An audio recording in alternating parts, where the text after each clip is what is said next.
Well, hello, everybody. Welcome to Lunchtime on Wednesday. Welcome to the King's Fund. I know we're competing with Prime Minister's questions, but I absolutely guarantee you over the next hour, there'll be a lot more constructive chat here than there. My name is Toby Lewis. I am a Senior Fellow in Health Inequalities at the King's Fund, and you've joined our session, which is about translating clinical guidance into practice and about a focus on innovation. Why are we doing it? Well, the promise of integrated care is a high one. Wherever it fits in the ABCDs of the new health secretary, many of us have just lived through a massive reorganisation of the health service with a real promise of significant change and a better deal for patients, particularly patients living with chronic and lifetime and long-term conditions. So it's really important we have a think about how those systems are going to work in practice. The challenge of diabetes is profound and it could feel at times overwhelming, and it's certainly a space where health inequalities are very, very important. And if we fast forward 2 or 3 years, some of the challenge of our health service will be whether we become truly outstanding, internationally fabulous, the spreading of best practice throughout our systems from different points of care, different sectors, different clinicians, and so on. But all of that is what you are going to hear about at this session, which is kindly sponsored by our friends at Abbott. So thank you very much to them. In a second, we'll ask this esteemed panel to introduce themselves briefly, and then we'll get into a first section of our hour together, which is essentially me asking questions. I was going to say in sort of Laura Kunsberg style, but that's maybe not the right precedent, but you get my point, question time style. If you are then in our platform, you will find on the right-hand side that there is a Slido arrangement, and that Slido arrangement allows you to fire in your questions, and it also allows you to vote up the questions you think are best and most interesting. And in the second half of the hour, it is your questions that I will be putting to the panel. So please do use that Slido arrangement. If you want to work, in real time on various different technological modalities, you can also tweet #KFOnline. And if you want to understand some of the resources that are available to support this session, you'll find those on the left-hand side of the panel. So I am going to give our colleagues the chance to introduce themselves. Alex, Hannah, Lorraine, Naresh, and Patrick. Alex, who are you and where do you come from? Hi everyone, I'm Alex Berry, Head of Involvement and Healthcare Engagement at Diabetes UK, and we've been campaigning for years about increasing access to diabetes technology. Thanks very much, Hannah. Over to you. Hi, I'm Hannah Bieber. I'm a consultant pharmacist for diabetes in Leeds Health and Care Partnership. Really excited to discuss this topic today. And Lorraine? My name's Lorraine Avery. I'm a community diabetes nurse specialist in Solent NHS Trust, which is on the South Coast. And I've been involved in piloting some projects with type 2 patients in the community. Wonderful. Naresh? Hi, I'm Naresh Kanimili. I'm a GP in Manchester and also a community diabetes consultant at Manchester University Foundation Trust. And it's great to be here with you guys to discuss this important topic. And last but by no means least, primary care representation, Patrick.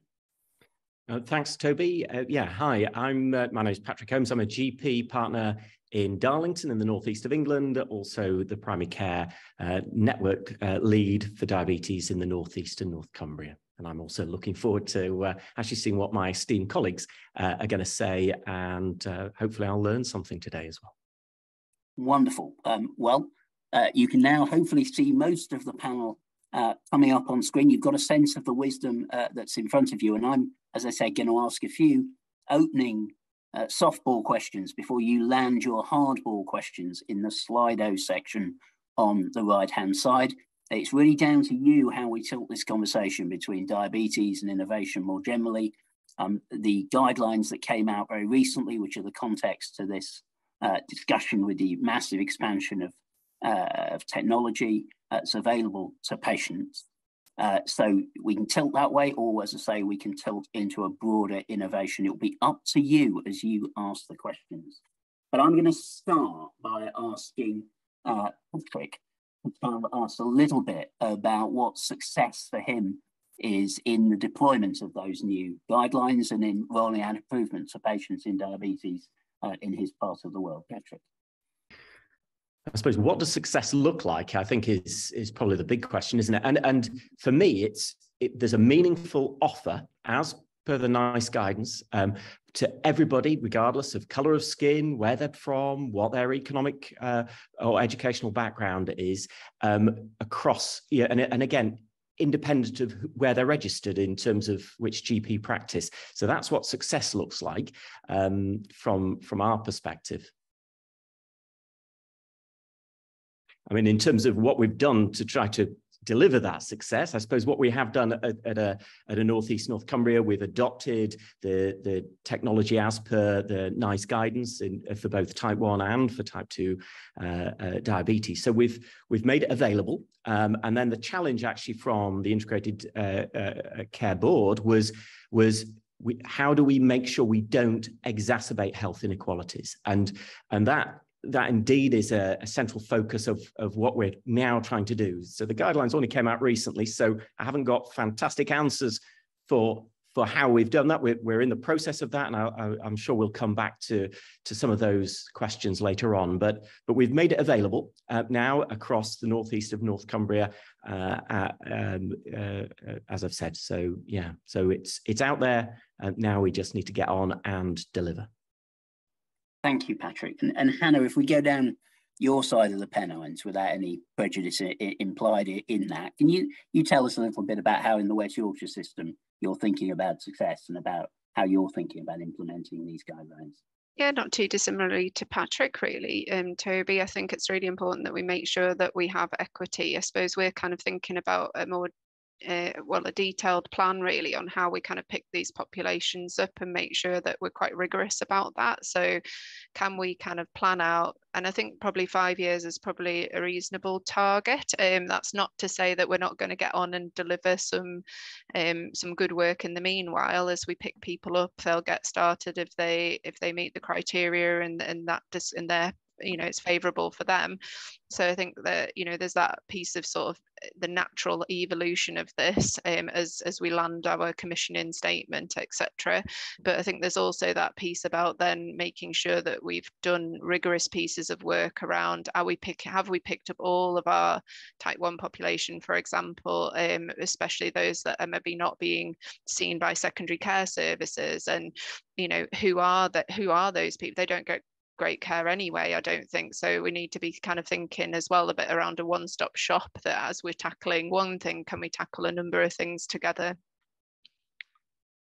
Thank you. And Lorraine, I seem to remember you've done quite a lot of piloting of this where you are. So could you tell us a little bit about how you're rolling things out and maybe some of the challenges that you're facing?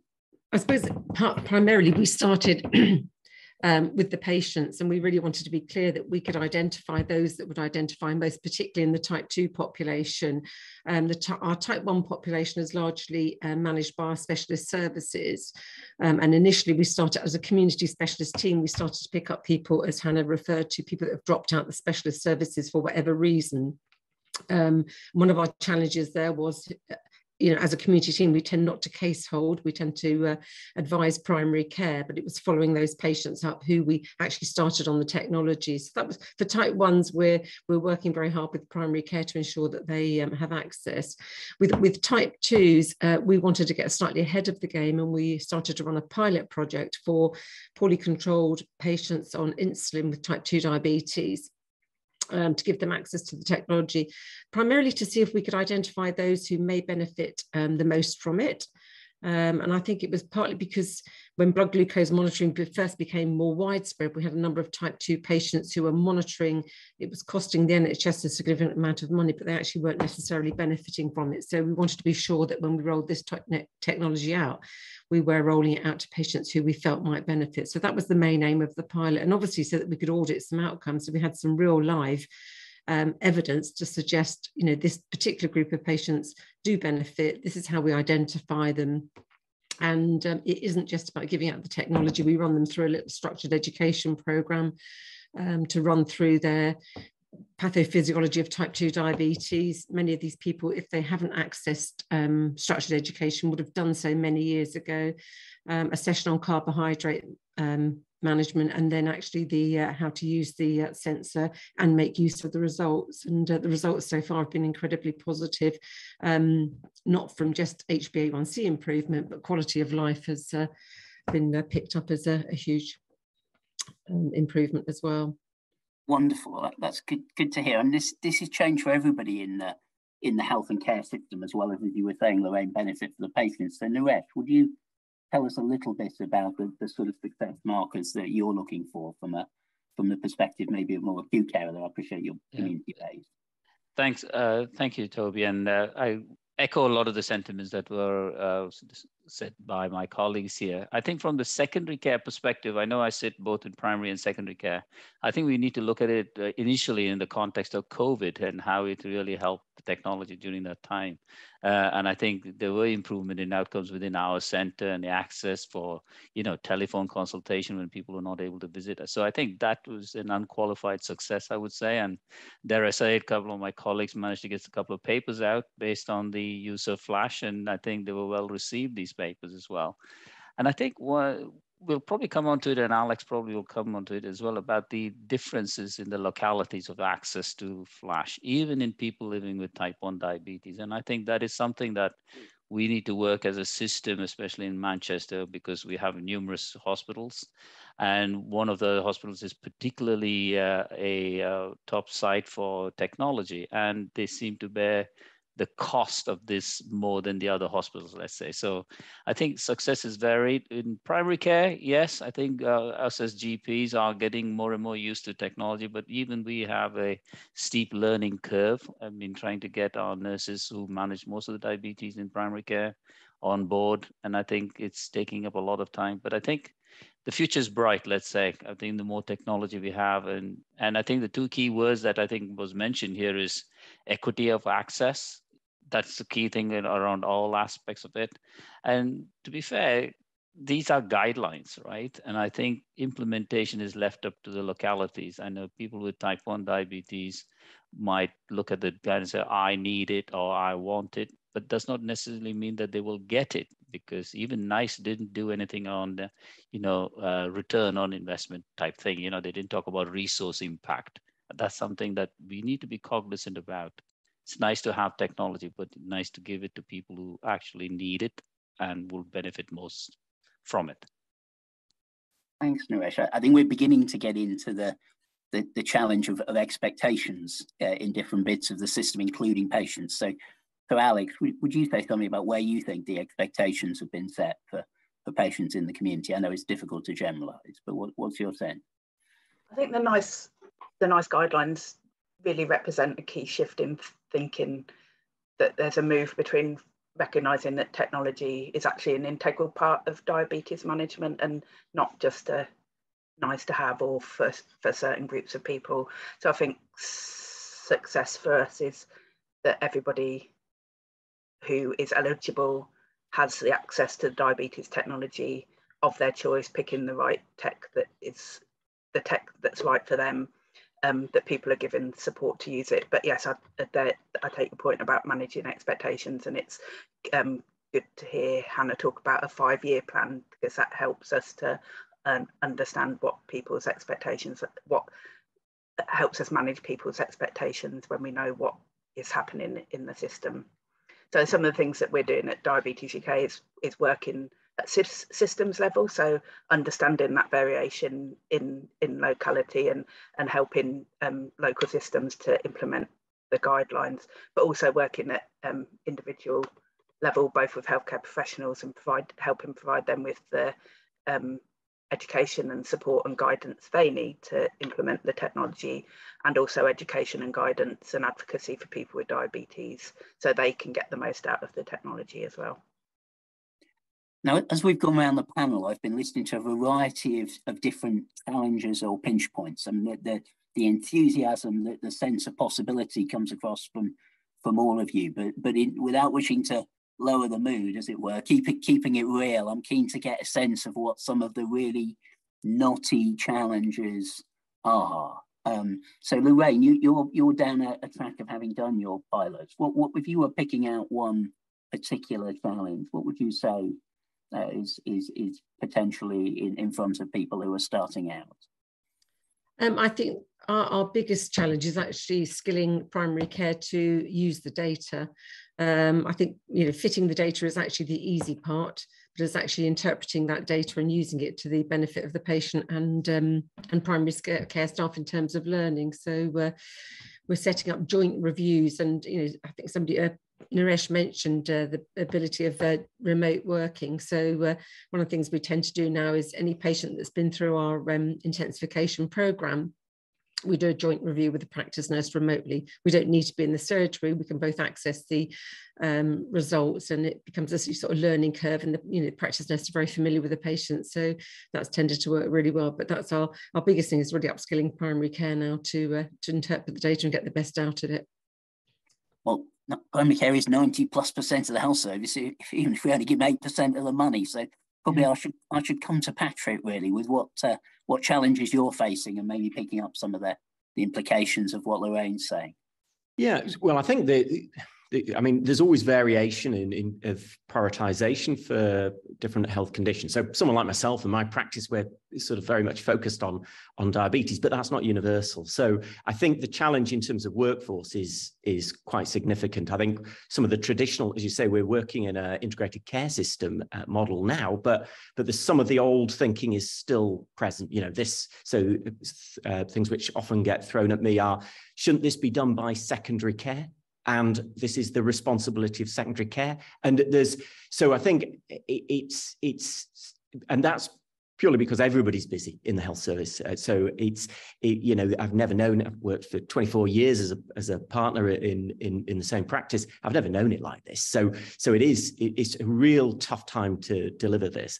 So I think, I would say workforce, particularly in terms of supporting people, and the other challenge is there are different needs. If we're looking at children and young adults on one level, particularly with type 1 diabetes, and then we've often got people even with a degree of cognitive impairment or really quite frail who are living in care homes with particularly type 2 diabetes, but also with type 1 diabetes. So, and they've got different needs. And can general practice serve all their needs? I don't know. I think we need to be working probably with colleagues, but I think the workforce issue is the biggest challenge. And then I suppose the second biggest challenge is health inequity already. We can see, in my area, you're nearly twice as likely to get it if you're in the top quintile in terms of affluence compared to people at the bottom. It's 1.7, and that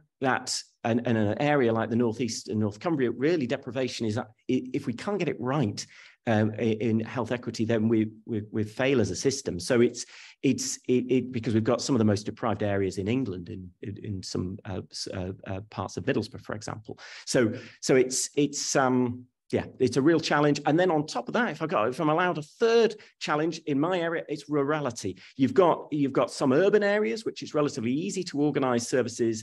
And then you've got really quite disparate areas, but very rural areas like Northumberland or North Cumbria, and where they've got very much different needs. So there's the variety of localities actually probably require slightly different solutions in those areas, and trying to get that up the table on the agenda and high on the agenda is a challenge with all the other demands on the health service. Thanks, Patrick. I'm hearing two sort of streams of thought, really. One, the challenges of difference and the need to shape this around human beings and communities, and the other, the workforce challenge, both in terms of availability and in terms of getting the time to get everybody socialised and comfortable with the guidelines, acknowledging they are guidelines. Naresh, what are the challenges as you're seeing them at the moment? Anything different or similar things, and any solutions if you have them? I think there are. I think I'll pick up on the things that both Patrick and Lorraine talked about, which is again workload, workforce issues, and things like that. And one thing I've found in my role in primary care, especially in Manchester, I'm not sure whether it's similar across the board, is around information governance. I think that's something that we forget easily about this thing. So we've been having to fill up what are called data protection impact assessments, or DPIAs, which are the bane of everybody's life, I'm sure. But it does put us in a little bit, it's taking us back a bit. It's taking us longer to get these things like LibreView or any other platform that we use to try and view data. I gather it's not just simple enough for a patient to say, yeah, I'm happy for you to look at my data, but there is a huge governance thing behind that. So that's one thing in a way. And for me, yes, it's guidance. And again, I think we should share the burden of cost equally across primary and secondary care. And I hope integrated care systems will do that, because it's unfair for one particular organization to bear the burden of all the technology and moving pots of money around. And I think a lot of us are equated to cancer treatments, let's say. I mean, if something turns up and we think it's going to benefit somebody, we just go for it. Why aren't we doing this across the board for technology associated with diabetes, which is far more common than most of the conditions that you and I can think of? So those are the things. And the caveat, like, again, I'll go on the thing that Patrick talked about. I think ethical and clinical principles should overshadow any cost issues, I think. Clinically, if that person, whether it's type 1 or type 2 or a person who should benefit from something like this or any other technology, let's say even COPD or anything like that, I think we should be thinking about it very carefully about why we are denying somebody the ability to manage the condition better. Thanks, Naresh. Hannah, you're sat at an ICB level, I think, or working as a lead in that space. Can you reflect on maybe some of those challenges Naresh has just been posing about how we balance these things and how you're approaching it? Because you've got that 5-year look that you were talking about. Yeah, I mean, none of these things are easy. I think if we were all living in Naresh's nirvana of ethical bliss, we would be living life right now. I think that, we're all in agreement that this is the right thing to do for people. It's just kind of, how do you do it? So that obviously it's massive high cumulative costs, and for a decent size ICB, you're going to be looking at into sort of the tens of millions of pounds to fund this in additional costs, and that takes into consideration things like deprescribing test strips and all of that. You do all the tweaks that you normally do to try and make your case financially, and it's kind of okay, we're going to invest that money, sure we are, and how do you then hold that cost before you get the outcomes out the other side? Because we know this is going to be a benefit. It's just, how do you hold that amount of expenditure, I suppose, in the long term? And also the pace of the technology, so coming through to some of the other points about skilling up the workforce, we're going to do that, and we need the capacity to take that on. Primary care are very concerned about the feeling of this left shift out into primary care without any resource actually, or any financial resource or people resource actually following these sort of quite extensive changes, really, isn't it, into this primary care setting? And how do we kind of manage that? And also just bringing into that picture is the fact that we've all kind of had in our minds that this was going to be one technology, and we were going to have to get our heads around this one technology that we're all quite familiar with.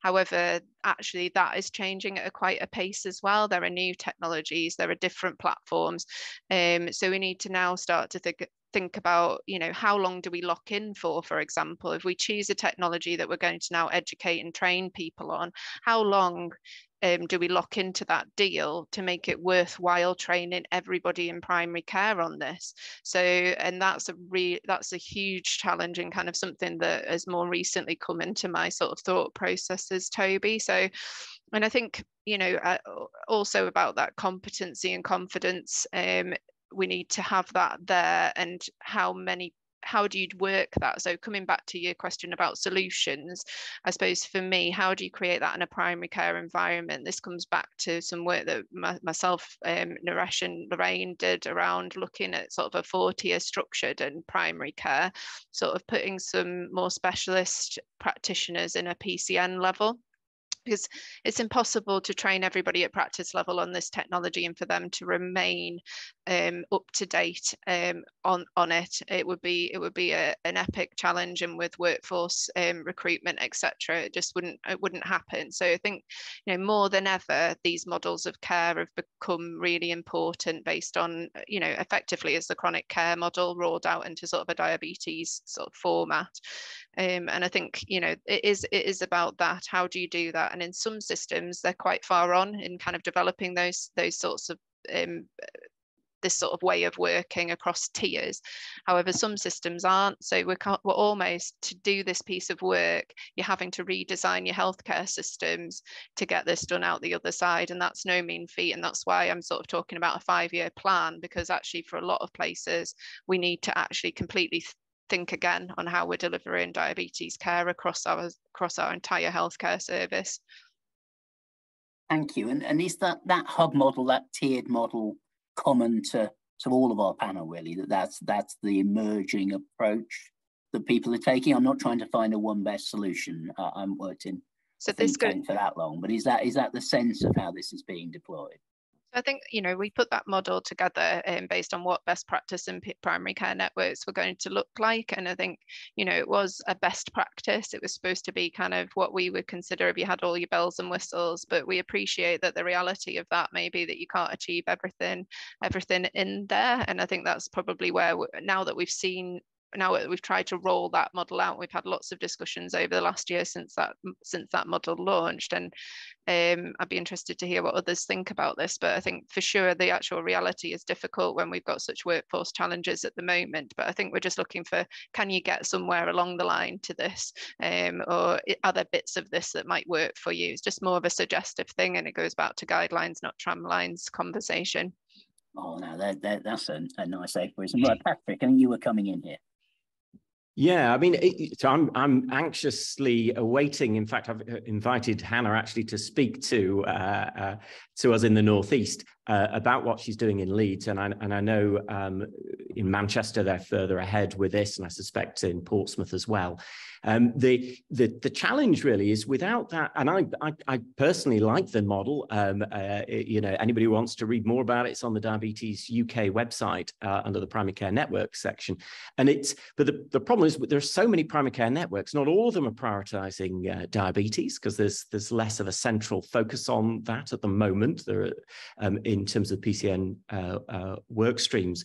So it's almost by consent. So I suppose, and the challenge I'm getting, because that may need resourcing from the centre, and there's so many other challenges for that same funding, is where the evidence that this model will take off, in a sense. Well, it's got legs, and so that's the challenge. We've got some areas which are adopting it, but other areas are doing their own thing. So I certainly think we do need to go down a similar route, because there's no way every practice nurse can be able to take this on, or every GP, or every practice pharmacist for that matter. We do need levels of expertise, and you can only do that by really focusing on specialization within that primary care workforce. And I think primary care is in a great place to deliver, because, you know, we have some more generic skills which can often be useful when managing people with complex disease and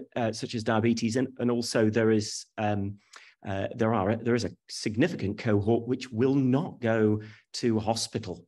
So and they've traditionally done worse in terms of outcomes. So I think there's an opportunity for us to refocus on those groups and other less well-served groups.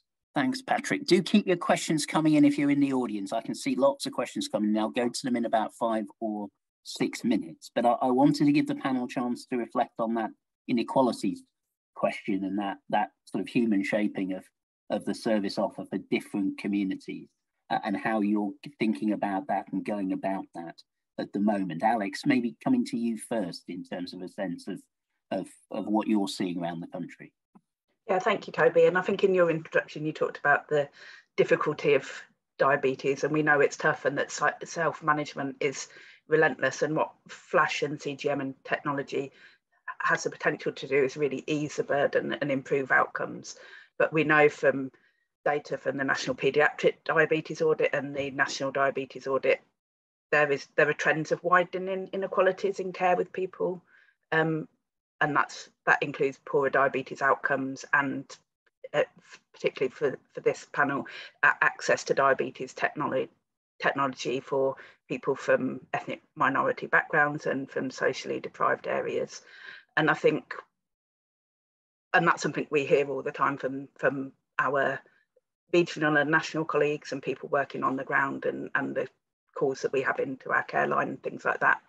And I think what's needed is clear, simple, easy to follow guidance. So there are examples where health systems are putting in additional barriers to accessing technology. So you have to go on an education course to be put forward to access technology, and understand the reasoning behind that. But it does increase inequalities, I think. So these are any additional barriers, like asking someone to go, asking someone to go on a course, really affects people who are on 0 hours contracts, doesn't necessarily take into consideration language needs, cultural adaptations. So that's I think our main area of concern is that any additional barriers to accessing technology increase inequalities that already exist. Okay, thanks for that. That's definitely something to be aware of. Naresh, turning to the sort of approaches to tackling inequalities, what's your sense of what you're managing to deploy in the Manchester system? How are you thinking about? So I think we've been working very hard with actually a lot of the communities. So we got a Muslim Inclusion Center, and we got the Sikh community. So actually we're going out. I think one of the things is we don't realize how useful the voluntary sectors are. And I think it's time for us to get out of the hospital setting and try and reach out to the communities within their community. So working closely with the community leaders, I think we've managed to do a lot of community-based diabetes clinics within the the places of worship, etc. So that's actually brought a lot of attention to the people with diabetes, that there is technology out there which is probably suited for them as well. The other big thing that we've tried actually is with regards to research in diabetes as well. One of the big things has always been, how can we get minority ethnic communities more actively involved in research? Because research is one good way of getting access to technology, right? So we're trying to get more and more of that done within the community. So we're reaching out rather than getting them to come in. And I think that's the way we should be working at the moment. I know workforce issues and workload issues actually kind of make that a little bit more difficult, but I think we can do targeted approaches. We've got a lot of data that tell us where the problems lie or where the hard to reach populations are, and it's time for us to get on our bikes or cars and electric cars maybe and get there and start doing some work proactively. Any other panel member want to come in on the approach to inequalities that you're taking? Hannah? I think, I mean, there's clearly some great work that's been done around ethnic minorities and reaching them. And I think that obviously there's been some clear data that there's inequality there, but I just think there's some other inequalities that we need to not lose sight of as well. So I think learning disability is something that we need to look at. And I think we need to be clear that it's actually access for learning disability, and where do then we use this technology in learning difficulties as well, and the appropriateness there and the support. And I think also people with no fixed abode, I think, is another thing that certainly we need to look at in Leeds for access. We have poorer health outcomes in general for people with no fixed abode, and certainly self-care for people who have no fixed abode is actually really, really important, and we need to look at that. And I think as Patrick's already mentioned, rural communities as well, just the access to specialists who have enough knowledge to be able to give them access and the right support to do this. Picking up as well on Naresh's comment around voluntary sector lay members of the community helping with this, and I think this links to why are we not doing more group support for people with that peer support element? This would be perfect for this sort of technology. We probably as professionals wouldn't necessarily even need to get involved. If you had a well-informed person who uses ISCGM or real-time CGM, they're probably the best people to tell somebody living with diabetes about this. So So I would love to see that take off and for us to do a lot more thinking around that. Okay, well, just before I come to the audience, as it were, and their questions, of which there are a lot, I mean, that sense of trying to do this with patients rather than to patients comes across, Hannah, in what you were saying there. Patrick, Lorraine, anything particularly that you think has worked well in doing that, or you'd be particularly concerned about? Patrick first and then Lorraine.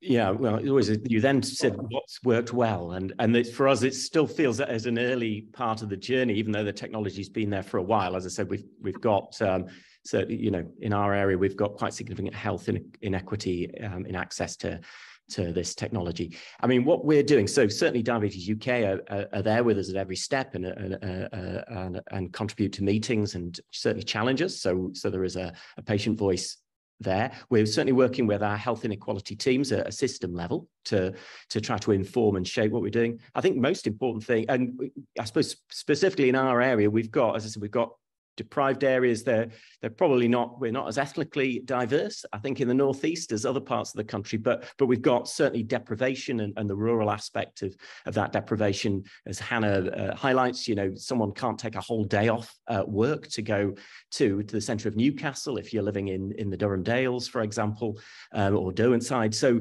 they've been excluded in a sense, potentially previously, whereas this technology actually removes those barriers. As long as you've got a mobile phone and an internet connection, you can share that data and obviously speak to a specialist and see them.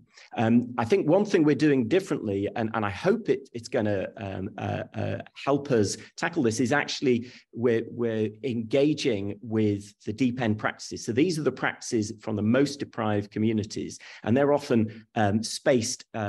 Not, every primary care network will maybe have pockets of this, but they're not equally distributed. But those practices find it more difficult to recruit staff. Patients tend to come really with acute episodes and have not necessarily been traditionally coming for their routine reviews. So we need almost a different approach and prioritizing that group if we're going to seriously try to tackle some of the health inequity. And obviously, individual cultural challenges across the region. In Darlington, the largest ethnic group is the Romani community, in traveling community in our area. So it varies hugely and it's got its own challenge. So I think it is about empowering localities and PCNs to be able to solve some of this stuff themselves. But there are some general themes which we need to get right, and certainly recording all of these and measuring where we are, where we want to get to, which would be full equity. And maybe we need to be prioritizing. This is a real challenge, I suppose. We need to, if there are limited resources, we need to be prioritizing those who are going to benefit most. And some of these will be from these communities who will benefit most. Okay, thank you, Patrick. Lorraine, last word to you before we go to the audience. Your sense of how to incorporate the patient leadership into these improvements? Like many areas, we've been working actively with community groups and taking the technology to them. Our experience is that particularly these groups very often won't attend appointments or structured education. So we have been working with a number of groups in the community. One thing I just wanted to pick up that Alex said, I completely agree. We wouldn't want structured education to be an exclusion for people accessing technology. So what we have done is actually every group we've run, we've had a primary care nurse there, one of the practice nurses who has special interest in diabetes, to sit in on the groups, really so that they get to learn what the package of care might look like when you start somebody on either flash monitoring or CGM, because I think, generally there is more to than just fitting the Libre or fitting another device. And that's actually gone down very well. And at least if patients are not interested in coming to a structured program, then at least they'll get, I think, a bit more insight from their practice nurse rather than being given the kit just straight away. Thanks very much to our panel. I've learned a lot as we've gone through, and we've got 20 or 30 questions come in that people want to ask, and they basically divide into sort of two groups. There's a bunch of questions that are quite diabetes specific on all the things that you you've been saying as you've been talking. And then there is that sense of actually, as Hannah was saying 10, 15 minutes ago, this is a redesign of the health system. And how do you accomplish that in a way that creates, I think Claire Fuller's phase was neighbourhood teams, wasn't it? How do you do that on a multi long-term condition basis? Before we go any further, I've got somebody who very bravely has stuck in the questions quite appropriately. You keep talking about technology. Can you give me the sort of 30-second snippet of what the big change is? I know a lot of people on this will know that, but Naresh, would you mind just giving us the 30-second version of the really big change that we're all describing and talking about? You mean the elephant in the room about the Flash Libra? Well, I have no idea if it's an elephant or not, but yeah, you go for it. The change. So thanks for that question that somebody's asked. I think it's important to get it clear. Obviously, because all of us here are mainly working in diabetes, and obviously Patrick and I as GPs also manage other conditions as well. But I think the big change for us has always been about the use of the Flash technology, or the intermittent glucose sensor technology that was been out for a while. And then it was, you know, the UK and everybody have supported the use of this, particularly in people living with type 1 diabetes, and how much of a difference it's made to their lives. I think that's the key thing for us about, and like I said before, about how it has really helped us during the times of COVID, you know, to help manage people living with type 1 diabetes much more effectively, and how this is now carrying on, having noticed the benefits, not just from the from the clinician point of view, but also from the person living with diabetes point of view, how easy it is for them to actually not turn up and sit in a consulting room for hours on end before they're being seen at an appropriate time with the appropriate consultant, and managing their diabetes better by themselves. So that's the big issue here. Yeah, and that's another question that's been asked. And Patrick, you referred to persuading people in the system by use of evidence and so on when you were talking a little earlier. I've got a question coming in about, you know, how strong is the evidence on treatment satisfaction among our patients? Patrick, I'll take that one to you. Go on. Yeah, yeah. Oh, well, I mean, there's evidence in terms of treatment satisfaction. I thought you were going to tell me about effectiveness and all that sort of stuff. Oh, so in terms of treatment satisfaction, I mean, I think anybody who's involved in care know that this technology is transformative. People can see in real time, or you know, what's happening with their glucose. They can look back what happened overnight, and they can learn about the impact of food in terms of their blood sugar levels, which can vary hugely with low insulin levels that we see in type 1 and people with type 2 are obviously on insulin to supplement the insulin their body would be produced anyway if it's type 2. So I think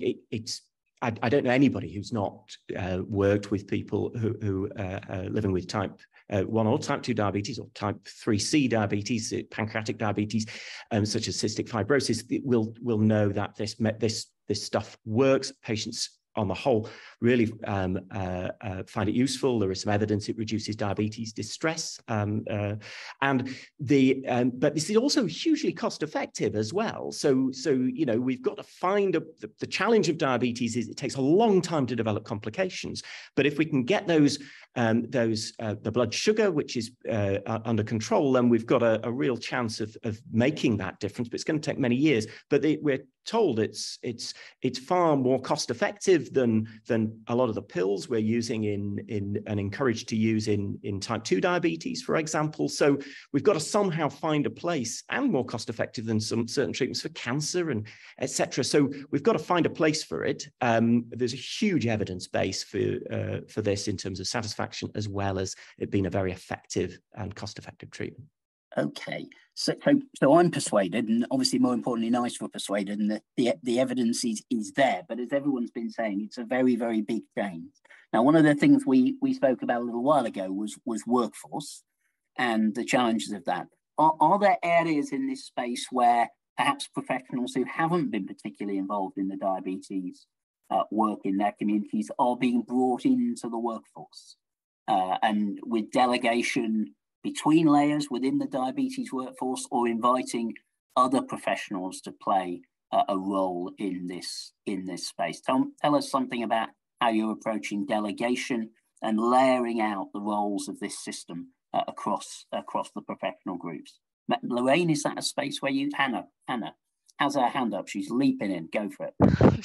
Sorry, I didn't want to take the mic off, Lorraine, but just a quick one on that. So I think it's really important that we look at this comorbidity space and the things that people are living with as comorbidity. So I think the people to kind of bring in first off, to get a few more men on the job, as it were, I think is looking at that matrix working, Toby, and what are the common comorbidities that kind of occur around diabetes, and can we train those people who have an interest in sort of connected comorbidity, if you like, on this technology, as well as the diabetes teams, and that would make at least a first step, I think, in the right direction. So the matrix team working really across cardiorenal metabolic would be where I would see us looking at next. Okay, because in a sense we've had the big change of trying to create long COVID services, which is referenced in our question. We've got a strategic direction around the creation of neighbourhood teams. So when you're looking at this in Portsmouth, Lorraine, is this a single specialty endeavour, or are you creating those multi-morbidity focused interventions, would you say? Certainly the direction of travel within each GPCN is to run sort of comorbidity clinics rather than just diabetes focused clinics, partly because it just saves the poor person having to come back several times for several checkups. So there's definitely a move towards comorbidity clinics.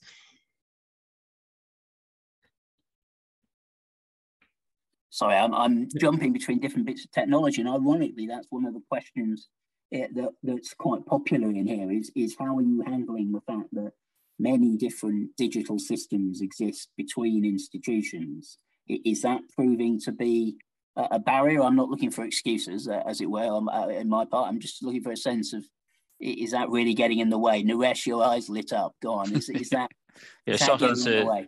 Yeah, short answer is yes, absolutely. I think we spend so much money on technology, and the simplest thing is interconnecting systems would make such a difference for everybody, not just the clinicians, for the person with diabetes, because the moment they see it in secondary care, if you could just put the consultation into the primary care systems, the GP can see them, prescribe the medication, because by the time they come and see somebody in secondary care, get a prescription to be taken out, by the time handed into the GP surgery, that's another week before things happen. And now in times of technology and speed, which we are acting now with the systems that we're talking about now, multidisciplinary team meetings, etc. It's a pity that these systems are not connected, and everybody keep talking about a universal system, but I think that's the ultimate nirvana if it does happen. But we just all live in hope, wait that people talk to each other, never mind the systems. And presumably, Alex, crucial to this is actually, if I'm sat at home as a patient, I need to be able to have really good sort of access to technological support. Is that something that's important in the work you're doing? Yes, I think so. And whilst there are many great examples of how technology helped during COVID, that it also, there's real evidence that it kind of did increase some inequalities because of people being digitally and technologically unable to use the technology, or not having the resources that they need to use the technology. So I think that's something that we always have to pay mind to. Okay, thank you. So I'm getting the sense that although there are a number of challenges, and there always are, and you've all been very candid about them, actually systems are finding ways to try and surmount these challenges and really make progress. So this is a positive narrative in an NHS world, although it's a lot of work and a lot of change. I'm looking down the questions that I'm being asked and sort of giving a 1 minute notice to anybody in the audience, because we'll try and pull this together over the final 10 minutes. I know recording of the session will be available relatively quickly. I can't tell you exactly when. And the detail of that information governance issue was a question that was being asked. Is that something that in other systems you've begun to crack, almost getting those permissions in place to enable you to work together, even if the tech doesn't join up? Naresh, Hannah. So in our system, yes, I think it's important to standardize these things, so you're not having one form to fill for one company and another company and everybody else doing different things. If there's a standard form that actually Manchester has kind of developed now, which if anybody wants to use any technology, any innovation that actually has some patient level data, I think we need to be secure in that. And people, especially the patients, need to be confident that their data is not being shared across without their consent. I think that is really important. I think sometimes as clinicians, we can be a bit blasé about it because we are thinking mainly of the clinical side of it, and we really want to make a difference for the patient and thinking about making it easy. But equally, we need to be cognizant of the fact that this data is stored somewhere in a server. Who has access to that? We need to make sure about that. So I think people are getting more and more aware of the need to be very careful about this and standardizing the process so it becomes a simple thing for when clinicians want to try something for the benefit of the patients. Actually, it's a much easier process. Hannah, I'll leave it to you to discuss the rest. Yeah, I think this is another thing that's kind of penned in really a lot more discussions, Toby. If I'm being honest, I hate to not give solutions to people, but I think as we've moved to the ICB, this has just become a bigger problem really.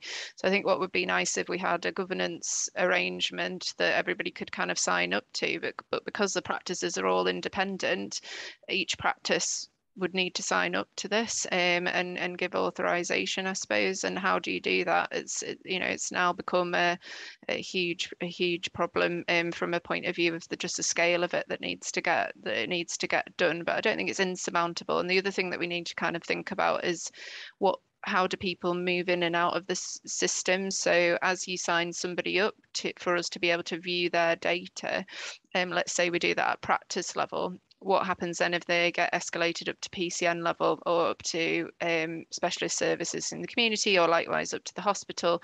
Do they have to sign up, and when do they come off that system? And I think those are the questions that we need to be talking to with industry, is about, is there a timeout on that where maybe somebody's not accessed that record for a year, let's say? Do they come off and you would have to reconsent that person into accessing their data again? So I think these are important things to think about. Yeah, and just as you're saying that, it strikes me some of the questions that have arisen over the last 50 minutes or so are very local.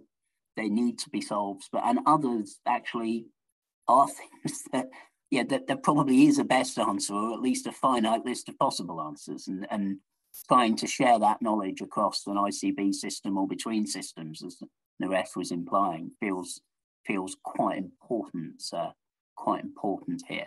Now, I'm very conscious that Naresh, about 30 minutes ago, raised the sort of finance question and how we manage the money so we don't get patients trapped in a system where they're expecting something, but it's not resource available. Don't all rush towards the mic, but give me a sense of who's having a go at that where they work, trying to get the money in balance without that then slowing everything down for the patient who, as Alex was saying, is expecting this transition. Nobody's putting their hand up, so Hannah's going to take the question because she's from Leeds. And it's a good part of the world. Go on. I mean, obviously it's a challenge, isn't it, to get these things? I mean, it sounds like Patrick sorted the problem. He's just rolled it out, so that's good. We do need a bit of a plan for how we're going to balance the books, as it were. But I think we're all on board that we need to do this. So it's about planning the horizon scanning to be robust, because I think there are other things with the secondary care technology part of things with type 1 and people transitioning from a pediatric into an adult population with some much more expensive kit. And I think that all of that, we just need to do the right horizon scanning so we don't all end up bankrupting our totality of our services. So I think that that's not going to help anybody either in the long run. So I think it's just keeping your eye on kind of all of those things as we kind of do the digits. But yeah, I think with a plan and a slower rollout or a slower approach to kind of getting equity, I think that will be the solution, because then hopefully you'll start getting the outcomes back, and then that will hopefully fund the next bit of your rollout, basically. In the end, it is all one pot of money, isn't it? Even if we decide it is one part of money coming from the taxpayer to the NHS. Well, look, thanks for being a fantastic audience. The panel have still got a little bit of work to do in the last 5 minutes, because I'm going to ask people, in a sense, where do we go from here? What's the next step for you with the type 2 community where you are leading, and really your sort of nugget of advice or question for our audience. I'm going to go to Lorraine first. I haven't heard from Lorraine for a few minutes. Lorraine, come on. Oh, Lorraine, you're on mute. Sorry, my little hand takes a while to unmute me. I think from our perspective, it's definitely having a structured approach so that there is a package of care and a pathway that people can follow. From our experience, gathering the audit data so that we do have this real live evidence base will help us in the future, help us identify people that we feel may benefit most. And I think, I suppose my summary, we talk about doing it with patients.